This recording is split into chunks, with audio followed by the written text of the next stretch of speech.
helped Australia make a flying start against South Africa in their one-day match in Zimbabwe. A short time ago, Australia was 1 for 102. Brought into the side at the expense of spinner Nathan Lyon, Hughes looked right at home at the top of the order. Not to be left out, Finch also took it to South Africa's highly rated pace attack featuring Dale Steyn, Wayne Parnell and Morné Morkel. Hughes brought up his half-century from 56 deliveries, but was dismissed moments later, caught off the spin bowling of Imran Tahir. Bernard Tomic is the 7th Australian through to the second round of the US Open, where Leighton Hewitt begins his campaign tomorrow morning. Tomic beat Germany's Dustin Brown, while Marinko Matosevic couldn't upset Roger Federer. Sam Groth made it through with little fuss. Yamila Gajdasova was knocked out by Madison Keys, but Casey Dellacqua advanced along with Sam Stosur.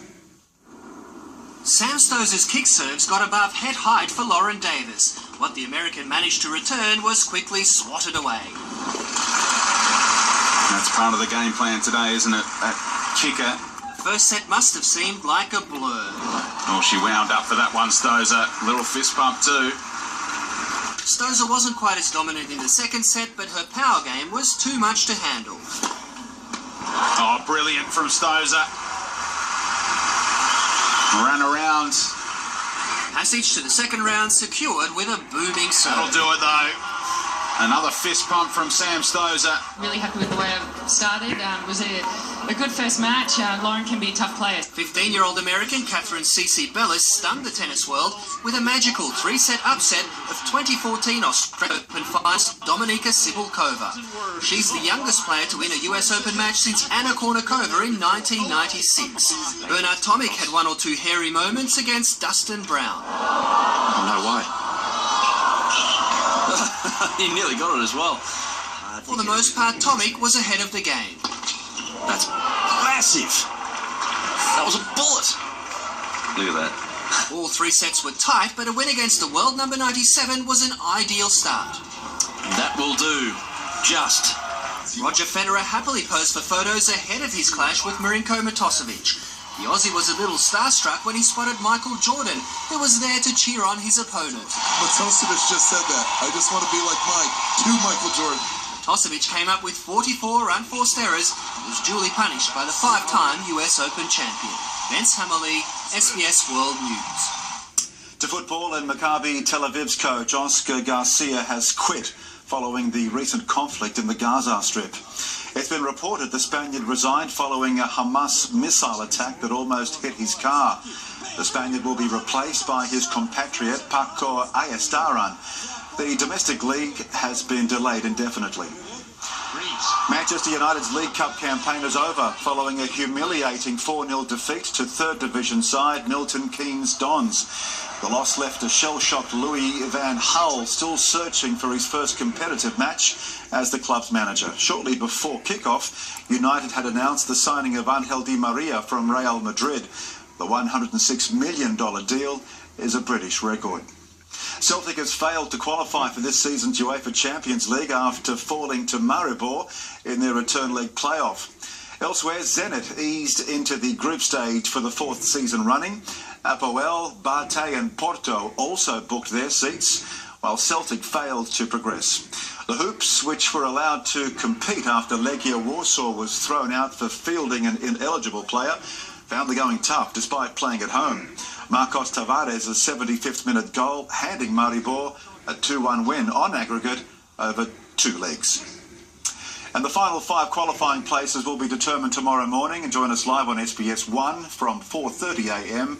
as Arsenal attempts to make its 17 consecutive appearances in the group stage. The Wanderers will go into tonight's Asian Champions League quarter-final high on confidence, holding a 1-0 first leg advantage. A draw in China against Guangzhou will be enough for the A-League side to progress. However, coach Tony Popovich believes his Sydney side can again upset the defending champions. We have proved in the ACL that we're a very positive team. We have scored in every match that we have played. We have come here to score again. The Wanderers kick off their match later tonight. The NRL is set to trial a video referee bunker next season amid ongoing discontent surrounding refereeing decisions. Head of football Todd Greenberg says plans are in place to test what they're calling a central command centre midway through next season. The initiative is expected to help deliver match review charges and decisions. It's a significant investment. It'll need millions of dollars to make happen. And for me to put that forward, we're going to need to do some detailed work behind the scenes to understand the challenges, to understand the costs, to understand the technology. But we want to make it happen. Greenberg admits there is still plenty of room for improvement. To rugby, and Western Forces Kyle Godwin has been included in the Wallaby squad in the absence of Pat McCabe, who was set to retire after suffering another neck fracture. McCabe picked up the injury, his third in 2 years, in the Wallabies' defeat to New Zealand last Saturday. Hooker Nathan Charles has been replaced by Tatafu Polota-Nau, while Godwin makes his Test debut against South Africa on September the 6th in Perth. Australian cyclist Michael Matthews continues to lead the Tour of Spain despite missing out on back-to-back stage wins. His margin at the top of the overall standings has increased to 8 seconds from Colombian Nairo Quintana. Wearing the leader's red jersey, Matthews was always in the mix for the fast finish. The winner of 2 stages at last year's Vuelta, he couldn't keep up with German sprinter John Degenkolb. By finishing third, Matthews collected a 4-second time bonus and is expected to stay in red at least before Friday's summit finish. And a reminder to tune into SBS 1 for daily highlights of the Vuelta from 5:30 p.m. Boxing experts say they fear for the health and safety of Anthony Mundine, who will resume his career in November. Mundine will take on unbeaten Belarusian Sergei Rabchenko in Melbourne. It's about, some say, may have serious consequences for the 39-year-old. Some say today's media call should have been an ideal opportunity to announce the retirement of a boxing career.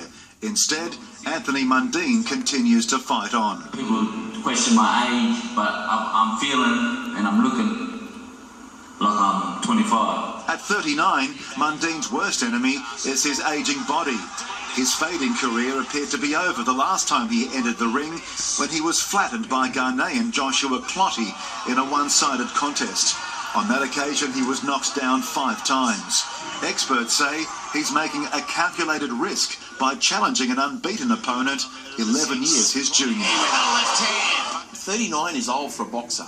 There's very few boxers in the history of the sport worldwide who've done great things after the age of 35. Victory for Mundine against Sergei Rabchenko is seen as the express ticket to a world title super showdown against undefeated 5-time world champion Floyd Mayweather. A loss will end his career, Mundine himself agrees. So you obviously love the game. If you lose, will this really be your last fight? Yeah, probably. Definitely. Sponsoring the Mundine camp is notorious underworld figure Mick Gatto. Although banned by the Victoria government for promoting bouts, he too is sceptical. Look, I really don't know what's in his mind if he gets beat this time, but what I do know is if he happens to win, the next fight's probably the biggest fight in Australian history if we can put on there. But Mundine refuses to talk about losing and feels he still has plenty to offer.